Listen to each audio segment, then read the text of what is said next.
Hey guys, तो आप सभी को नमस्कार, प्रणाम, सत श्री अकाल, जोहार, राधे राधे। तो आप लोग कैसे हैं? आई होप आप लोग अच्छे होइएगा। मैं बताने वाला हूं आज हुंड का नियम क्या है, इसके बारे में विस्तार से चर्चा करेंगे। सो यदि वीडियो आप लोगों को पसंद आता है तो सब्सक्राइब जरूर करें और एक दूसरे के साथ शेयर करना ना भूलें। सो वीडियो को स्टार्ट करता हूं और जानते हैं कि हुंड का नियम क्या होता है। हुंड का नियम तक कहता है इसके अनुसार, मतलब किसके अनुसार? हुंड के नियम के अनुसार समान ऊर्जा स्तर वाले कक्षक में पहले एक एक इलेक्ट्रॉन भरता है। पहले क्या होता है? इलेक्ट्रॉन एक एक इलेक्ट्रॉन भरता है, फिर उसका जोड़ा बनता है। यानी आप कह सकते हैं कि इलेक्ट्रॉन पहले घड़ी की विपरीत दिशा में भरता है, फिर इलेक्ट्रॉन घड़ी की दिशा में भरता है। लेकिन एक शर्त है कि जब तक s ऑर्बिटल फुलफिल नहीं होगा, जब तक p ऑर्बिटल में इलेक्ट्रॉन नहीं भर सकता है मेरे भाई, याद रखें। यानी इसमें कक्षक में इलेक्ट्रॉन भरेगा, लेकिन पहले समान ऊर्जा स्तर वाले में इलेक्ट्रॉन भरेगा, फिर एक इलेक्ट्रॉन समान ऊर्जा स्तर वाले इलेक्ट्रॉन ऑर्बिटल भर जाते हैं, तब जाकर दूसरे वाले ऑर्बिटल में इलेक्ट्रॉन भरता है। कैसे इलेक्ट्रॉन भरता है देखते हैं विस्तार से।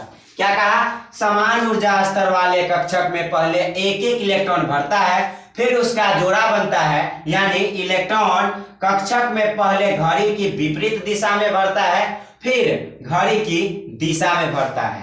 याद रखें, पहले इलेक्ट्रॉन किस में भरेगा?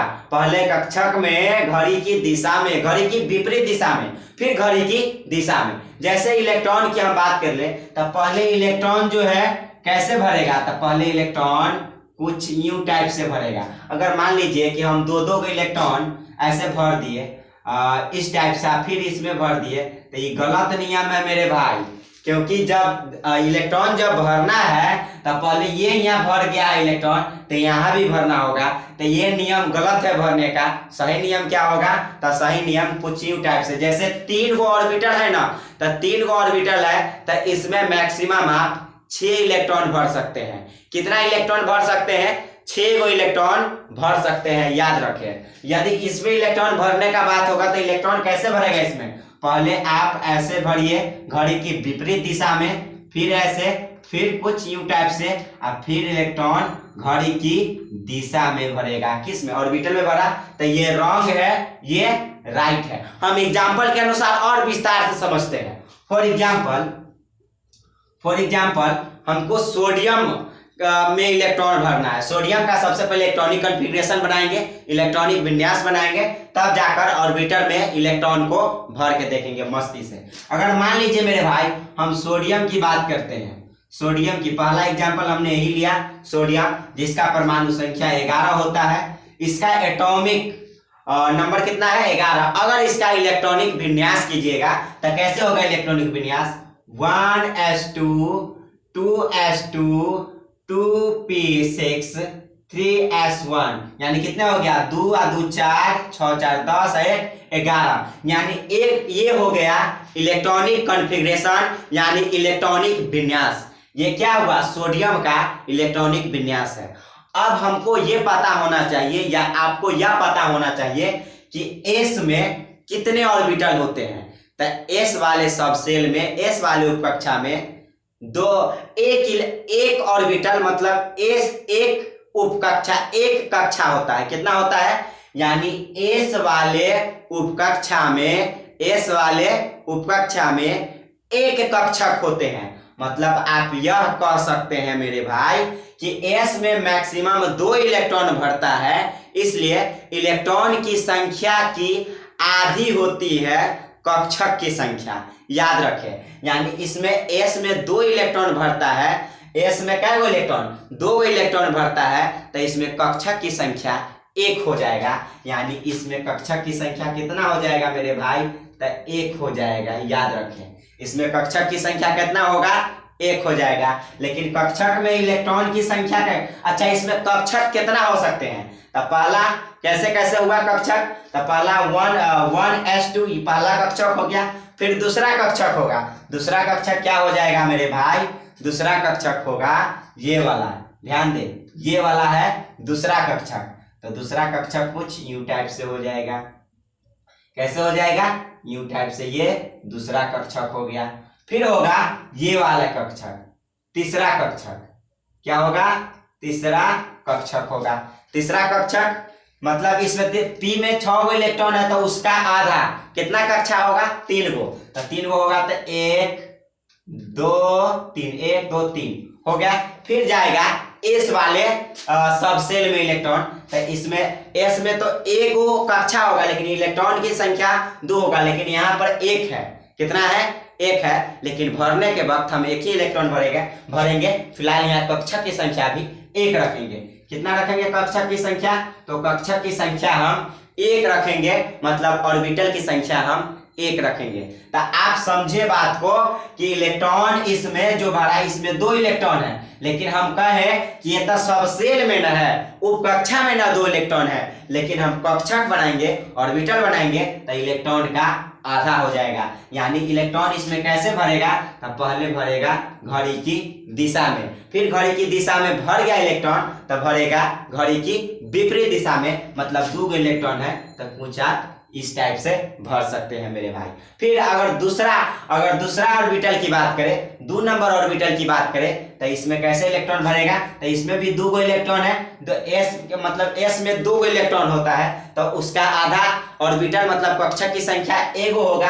तो इसमें भी कैसे इलेक्ट्रॉन भरेगा, पहले घड़ी की दिशा में और फिर इलेक्ट्रॉन बच गया सो घड़ी की पहले इलेक्ट्रॉन की विपरीत दिशा में, और जो इलेक्ट्रॉन बच जाता है उसको इलेक्ट्रॉन को घड़ी की दिशा में भर देते हैं। तो पहले क्या भरे, इलेक्ट्रॉन घड़ी की विपरीत दिशा में, फिर इलेक्ट्रॉन भरे घड़ी की दिशा में, इसको याद रखें। अगर हम बात करते हैं मेरे भाई आगे पी ऑर्बिटल की, पी ये ऑर्बिटल किसके लिए है, ये पी के लिए है, ये दोनों था एस के लिए, ये भी था एस के लिए और लास्ट वाला भी एस के लिए है। मतलब एस में ऑर्बिटल की संख्या 1 होता है और पी में ऑर्बिटल मतलब कक्षक की संख्या 3 होता है, याद रखें। मतलब इलेक्ट्रॉन जितना भरता है उसका आधा होता है, याद रखें।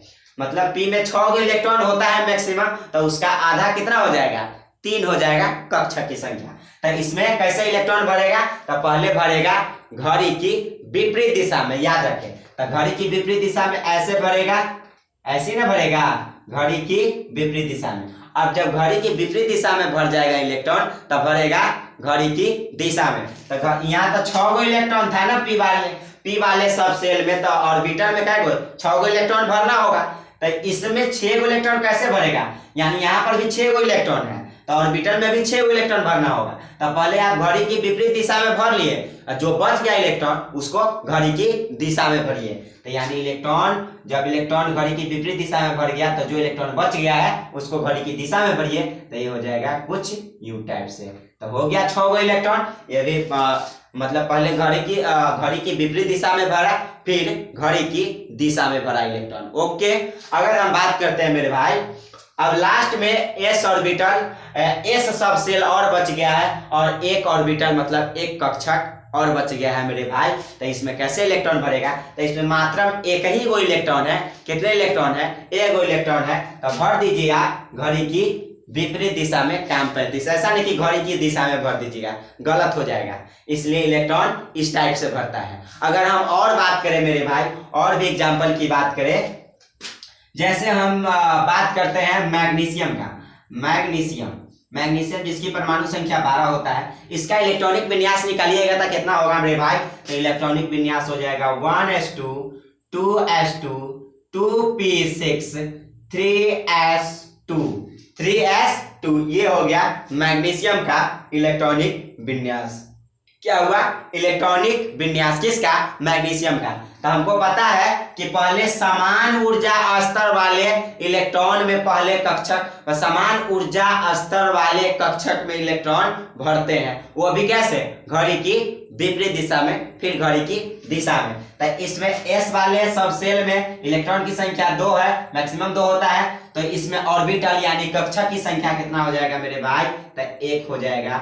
और इसमें भी कक्षक की संख्या कितना हो जाएगा, तो 1 हो जाएगा। और पी वाले सब सेल में ऑर्बिटल, पी वाले सब सेल में ऑर्बिटल यानी कक्षक की संख्या कितना हो जाएगा, तो 3 हो जाएगा, इलेक्ट्रॉन की आधी। याद रखें मेरे भाई, इलेक्ट्रॉन का क्या होगा, आधा। अगर फिर बात करते हैं एस वाले सब सेल में, तो इसमें कितना इलेक्ट्रॉन हो जाएगा, एस वाले सब सेल की बात करें तो ऑर्बिटल की संख्या कितना होगा, तो ऑर्बिटल की संख्या होगा 1। मतलब जितना इलेक्ट्रॉन सब सेल में भरता है उसकी आधी संख्या को हम ऑर्बिटल की संख्या यानी कक्षक की संख्या कहते हैं। याद रखें मेरे भाई।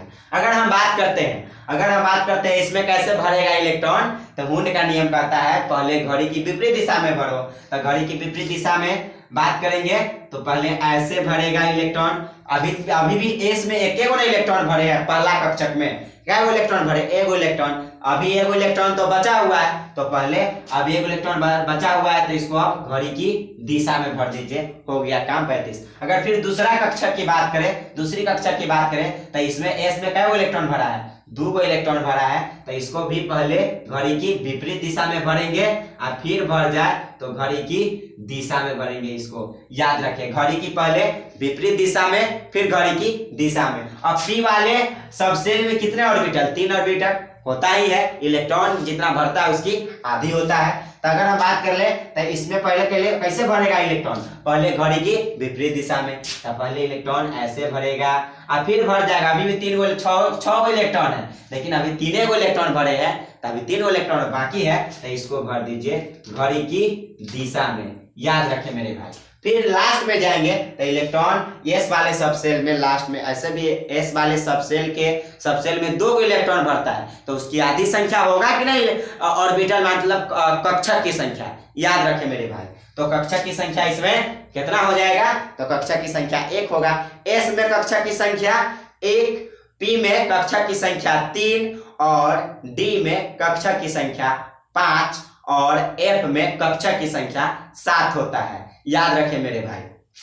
अगर हम बात करें तो इसमें कैसे भरेगा, 2 इलेक्ट्रॉन है एस वाले सब सेल में, तो 2 इलेक्ट्रॉन है तो हो जाएगा पहले घड़ी की विपरीत दिशा में और फिर 1 इलेक्ट्रॉन और बच गया तो घड़ी की दिशा में। तो इस प्रकार से आप क्या भर सकते हैं, तो ये है हुंड का नियम कि पहले इलेक्ट्रॉन कैसे भरता है, तो पहले इलेक्ट्रॉन समान ऊर्जा स्तर वाला में तो भरता ही है, मतलब पहले एस में भरेगा इलेक्ट्रॉन, फिर भरेगा पी में और फिर भरेगा एस पी और फिर भरेगा डी में और फिर भरेगा एफ में इलेक्ट्रॉन। इस प्रकार से इलेक्ट्रॉन भरता है, लेकिन एक शर्त है कि इलेक्ट्रॉन कक्षक में भरता है। इनके अनुसार, हुंड का नियम के अनुसार सब सेल में नहीं, उपकक्षा में नहीं, किस में, कक्षक में। कक्षक मतलब ऑर्बिटल में इलेक्ट्रॉन भरता है। ऑर्बिटल में इलेक्ट्रॉन भरने के लिए पहले हमको किसी भी एटम का, किसी भी तत्व का, किसी भी परमाणु का इलेक्ट्रॉनिक विन्यास करना होता है और तब जाकर हम ऑर्बिटल में इलेक्ट्रॉन को आसानी से फिलअप कर देते हैं।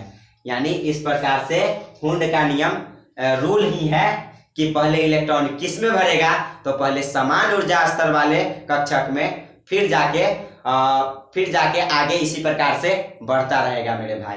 तो इस प्रकार से आप इलेक्ट्रॉन को भर सकते हैं मेरे भाई। तो ये था हुंड का नियम।